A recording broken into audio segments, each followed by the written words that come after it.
Are you ready to explore Rome beyond the must-see sites like the Colosseum, the Trevi Fountain, and the Vatican? Rome isn't just monuments and museums. It's a city made up of neighborhoods, each with its own atmosphere, history, and flavor. People often ask me, what are some interesting neighborhoods to explore in Rome? In this video, I'm going to be sharing with you 4 wonderful local Roman neighborhoods beyond the historic center. You might think of these neighborhoods as places to explore or even places to stay. 3 of these neighborhoods could be considered part of Rome's historic center, but they're really on the edges of it. And I think most first-time visitors don't really get a chance to explore these neighborhoods on a typical 2 to 3 day visit. The 4th neighborhood is definitely off the beaten path, but it is so worth exploring. So let's dive in.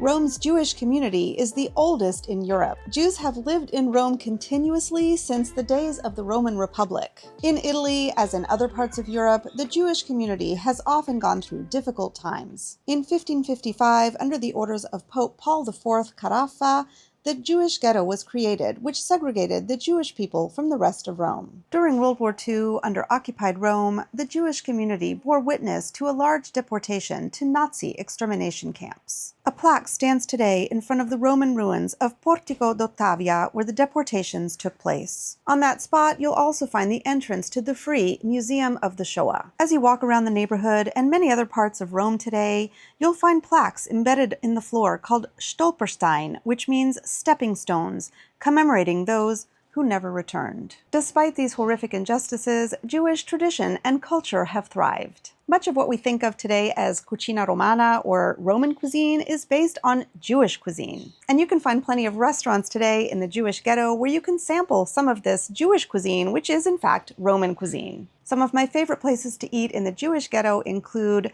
Beppe e i suoi formaggi, which means Beppe and his cheeses, Sora Margherita, Piperno, Al Pompiere, Baghetto, and Nonna Betta. If you want, you can take a tour of Rome's Great Synagogue. You can also just stroll the streets and enjoy the ambiance. A few important sites inside the Jewish Ghetto include the Portico d'Ottavia that I spoke of earlier, which was built under Emperor Augustus for his sister Ottavia. Eventually, it became the site of Rome's fish market. You can visit this alongside the Teatro Marcello, or the Theater of Marcellus, which is right next door to it. The Theater of Marcellus looks like the Colosseum, but it actually predates the Colosseum by about 100 years. Another one of everyone's favorite fountains in Rome is the Turtle Fountain. And of course, no visit to the Jewish Ghetto is complete without stopping by Boccione and having a taste of their sour cherry ricotta torte. All right, we are here at the Ghetto and we are getting the best thing to eat possibly in all of Rome. Let's check it out. This is a recipe that they invented, but you'll find this torte in restaurants around Rome. One thing I recently discovered is that Pizzeria da Remo in Testaccio, one of the best pizzerias in Rome, offers their version of this torta di ricotta e visciole, which is the torte of ricotta and sour cherries,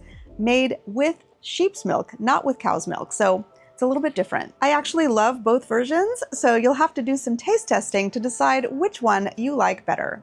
Guys, this is the original torta di ricotta e visciole, which means a tart of ricotta and sour cherries. Oh my God, here we go. Another fascinating and wonderful site to visit in the Jewish Ghetto, right near the Turtle Fountain, is the Palazzo Mattei. It's not always open, but when it is, I suggest you pop in. It's free. It's an amazing sight to see. Just walk into the courtyard and look around. I think you can easily visit the Jewish Ghetto on your own, but there is so much history here. I do recommend taking a tour if you're interested in that kind of experience.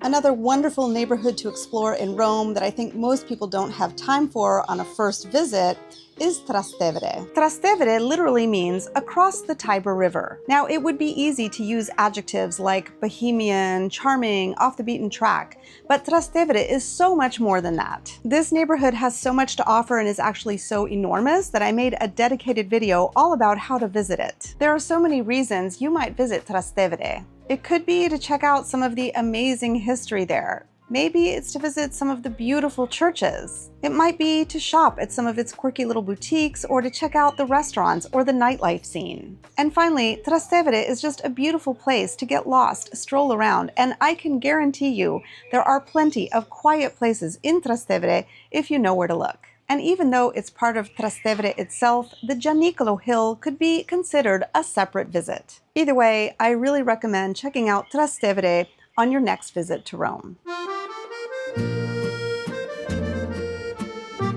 Now, if you are looking for something really unusual and different to do in Rome, something truly off the beaten path, Coppedè fits the bill. In the northern area of Rome, a little bit past the Villa Borghese Park, are two residential neighborhoods that are really beautiful, Trieste and Parioli. And Coppedè is in between these two. This surreal architectural neighborhood looks like something out of a fairy tale. It was designed in the early 20th century by architect Gino Coppedè, who combined Art Nouveau, medieval, Baroque, and even ancient Roman motifs into a handful of residential buildings unlike anything else in the city. Unlike the other neighborhoods I'm sharing with you on today's video, this is not really a neighborhood to explore for places to eat and things to do per se. Although of course it is a residential neighborhood and there are plenty of places to eat nearby. And I will share with you some really cool things to do in the area. But first, let me just explain a little bit about this amazing neighborhood. The center of this neighborhood is Piazza Mincio, where you can see this elaborate Fountain of the Frogs. The fountain is called Fountain of the Frogs, named for the 12 frogs that adorn it. It was built in 1924 and restored in 2020. The frogs may have been intended as a tribute to the turtles that Bernini added to the turtle fountain in Piazza Mattei in the Jewish Ghetto. If you think the fountain looks a little bit familiar, it may be because the Beatles jumped in it in 1965 after they'd played a concert in the nearby Piper Club. The main thing to do in Coppedè really is just to walk around and look at all the different styles, the different buildings, and just imagine that somebody invented this. And supposedly, you had to be approved to live here, so people would apply to live here and they wouldn't always let them in. There was a rumor that a certain very famous American singer tried to move in here, and they didn't let him because he would have brought a little bit too much chaos to the neighborhood. You can get to Coppedè using public transportation, and there are actually quite a few things to do nearby. You could visit the Villa Torlonia, which I talked about in a different video.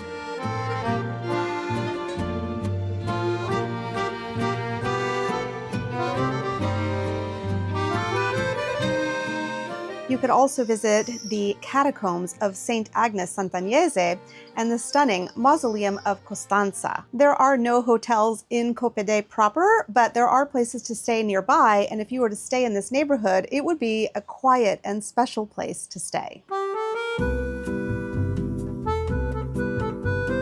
Another neighborhood that really encompasses two neighborhoods is the Aventine Hill and Testaccio. The Aventine Hill is one of the original 7 hills of Rome. It's just above the Circus Maximus, and there are a lot of things to see and do here. You could visit the Orange Tree Garden. You could also visit the church that's part of the Orange Tree Garden, Santa Sabina. There's also the beautiful Rosetto Comunale, Rome's Rose Garden, that's only open in spring and for a couple of weeks in October. And probably one of the most famous things here on the Aventine Hill is the keyhole. The keyhole is in front of the Knights of Malta, and from this keyhole, you can actually see 3 countries at once. I've done a whole video all about the Aventine Hill, so you can check that out if you want a lot more details about all these things that I've mentioned, plus more things to see here. Now, the hill itself is not really a great place to go looking for restaurants, but it does have some beautiful accommodations. But at the bottom of the Aventine Hill, you have Viale Aventino, and that is chock-a-block with places to eat. And as I said, from that side, you can easily reach Circus Maximus and the Palatine Hill and the Baths of Caracalla. On another side of the Aventine Hill, you have Testaccio. Now, I'm grouping Testaccio and the Aventine together, even though they're really different from each other, because they are right next to each other, and you could stay in the Aventine and explore Testaccio or vice versa. Now, Testaccio really is a lived-in Roman neighborhood. And I think one of the reasons that Testaccio is not as visited by tourists is because there aren't any major monuments or ruins here. But it's a great place to come if you want to see what a real Roman neighborhood looks like. Some interesting and fun things to do in and near Testaccio include visiting the Protestant cemetery where Keats and Shelley are buried, visiting its extensive food market, which is actually so much more than just a food market. Better yet, taking a food tour of Testaccio that includes the food market along with some other interesting sites. I think this food tour is one of the best things you can do in Rome if you really want to understand Roman local life. You can check out my video that I did about it right here.